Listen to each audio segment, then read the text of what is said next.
We've got a great team that we've set up well.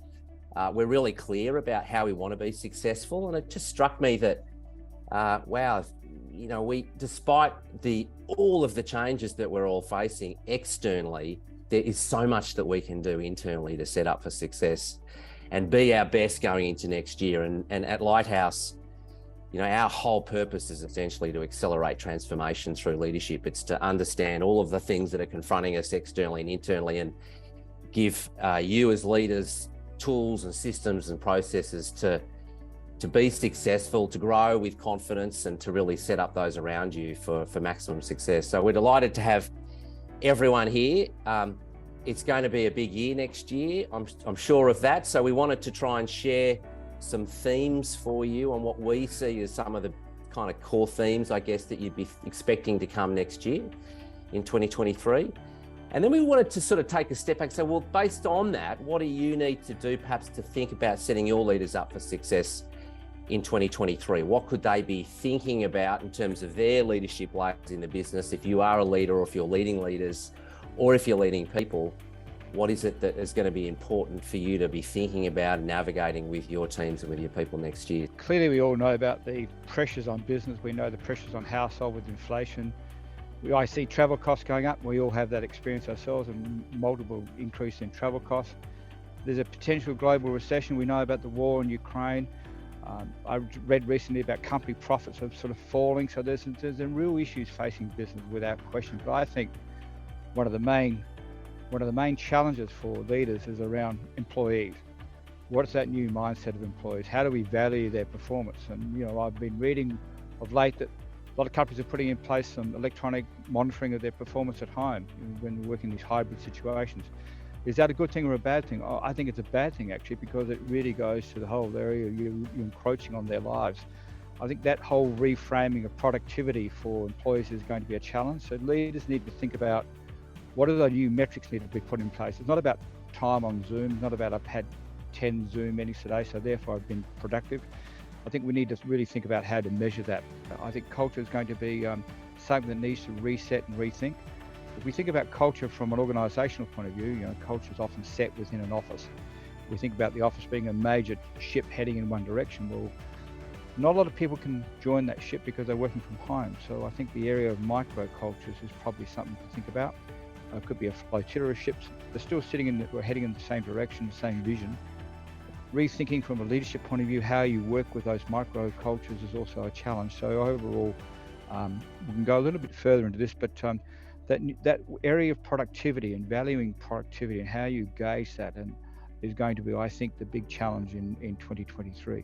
The two trends are accelerated digital transformation. And I think the key word here is acceleration, because digital transformation has been happening. But in 2023, we're going to be seeing acceleration. I'll explain why. Specifically for business, we will see four things. You will see, firstly, automation, robotics will be accelerated because of the surging, the inflation, energy costs, etc. So there is a more need for organizations to drive efficiencies and savings by using automation. So automation is number one. The second one is composable enterprise strategy. So just putting in plain words, we used to have organizations who have single large applications. Now we're moving away to composable or modular architecture where organizations can offer modular services, microservices by leveraging API. So composable enterprise strategy. The third one is the emergence or adoption of low-code or no-code platforms.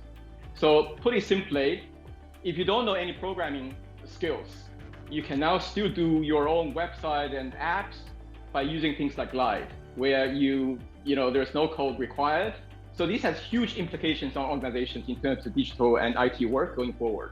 The last one is something that we call PX, total experience. So what that means is that companies in 2023 will put in more effort in unifying the experiences for customers, users, as well as employees. So unification is key word here. So these are the four trends underpinning what we call the acceleration of digital transformation. And later on, I'll expand on how these trends specifically impact on organizations and leadership a lot more. The other trend, as I mentioned, was sustainability, environmental sustainability.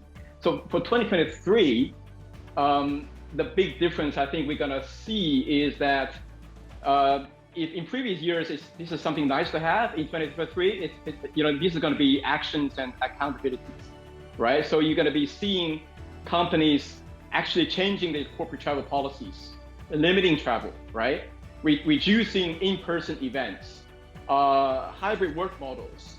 So that's one. And second thing you're going to see is that the companies are going to review and scrutinize their supply chain, right? So vendors and customers who don't meet sustainability credentials are going to be in trouble. So in summary, digital transformation in an accelerated way, and sustainability with a lot more actions and accountability will be another two trends that we see in 2023.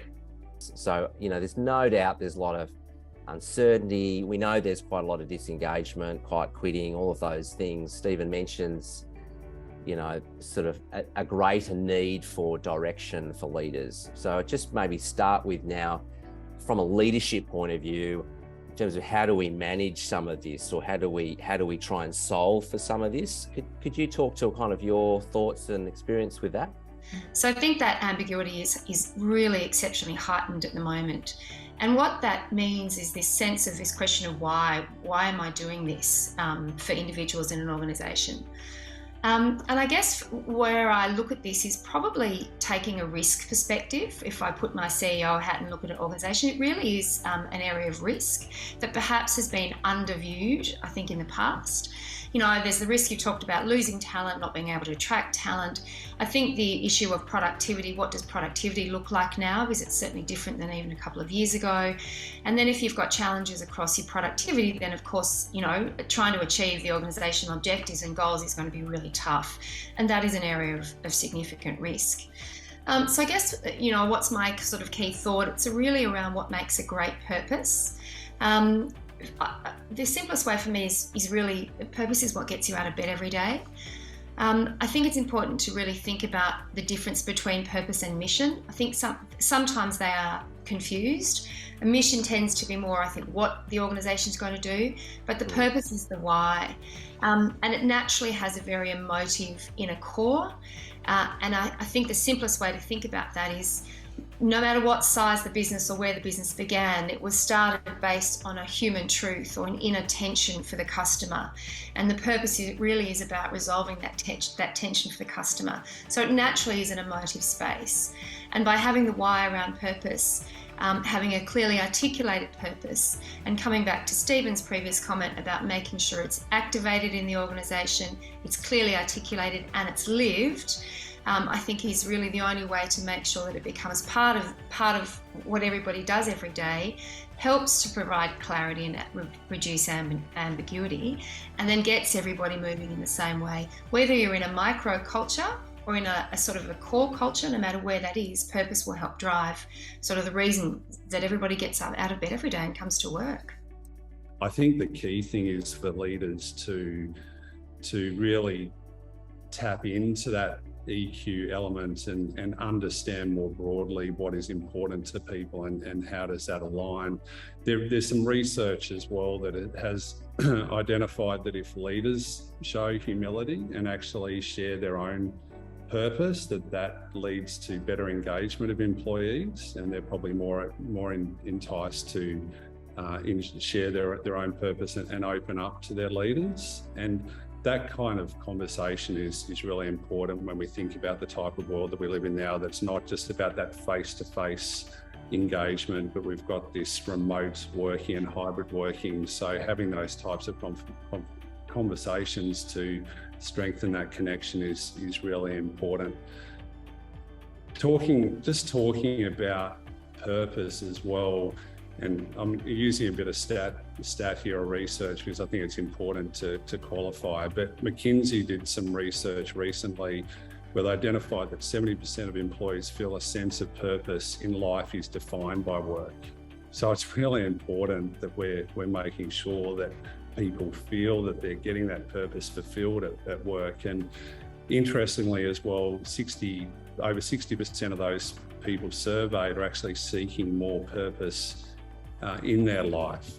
And if we look at the levels, and this may be surprising and not surprising for people, but your executive and extended leadership teams are more inclined at 85% to feel a connection to purpose, yet your frontline managers and their teams only 15% engagement from a purpose perspective. So that really kind of hones in on the importance of making sure that people understand what the purpose is and that they feel a real connection to that in what they're doing in their roles. So what does leadership take to make co-creation actually work, right? So first of all, it's about bravery. So if the CEO is not brave enough to dismantle the so-called lengthy approval process for business requirements, it won't work. Humility. Co-creation is a good example of bottom-up innovation. So if the CEOs do not have humility to respect that, it won't work. Risk-taking. Co-creation requires the teams to learn and be curious. And in that process, they will always make mistakes. The CEOs and leaders need to allow them to make mistakes and take risks, right? And if I was to simplify this challenge, it comes down to three things. First of all, organizations need to align to the digital new normal.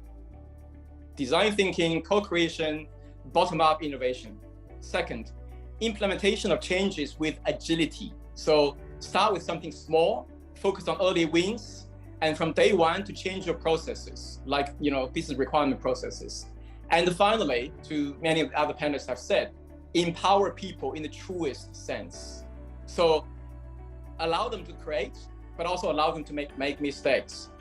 Equip them with new skills, but also a shared purpose. I'm hearing three themes coming through, and there's lots of great information and points here.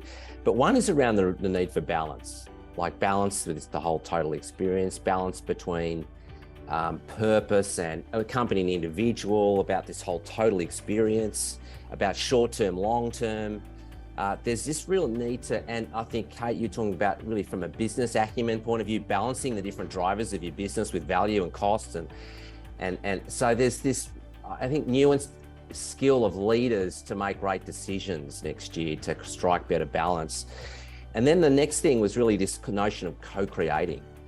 And I think, a number of you talked about it, but Victor, you talked about it with real passion with this, we to get great engagement and to get great involvement and commitment, we need to be co-creating things with our people to get them really producing innovation up and for us to get the most potential out of our teams that we're leading. And then the third thing is about trying to get the basics right. Really get the basics right around, we know good performance comes from great goals, people in the right roles, set up to success, clear accountabilities, good operating rhythm built around good lead measures and reporting. So some of these real basics, and I think the basic too of having greater emotional intelligence as leaders has been here for 20 years or more, but hasn't gone away. It's only become more important. So at Lighthouse, we've got tools and systems and methods to help with all of this. I think our one suggestion would be, if you're not planning to get your leaders together to co-create what success looks like for you in 2023, I'd be planning that now. How do you get that clarity and that alignment? And then how are you leading differently next year? And how are you managing this balance and getting the basics right through the levels of leadership in your organisation? I think is just something, it was a real no-brainer, I think, for first quarter next year.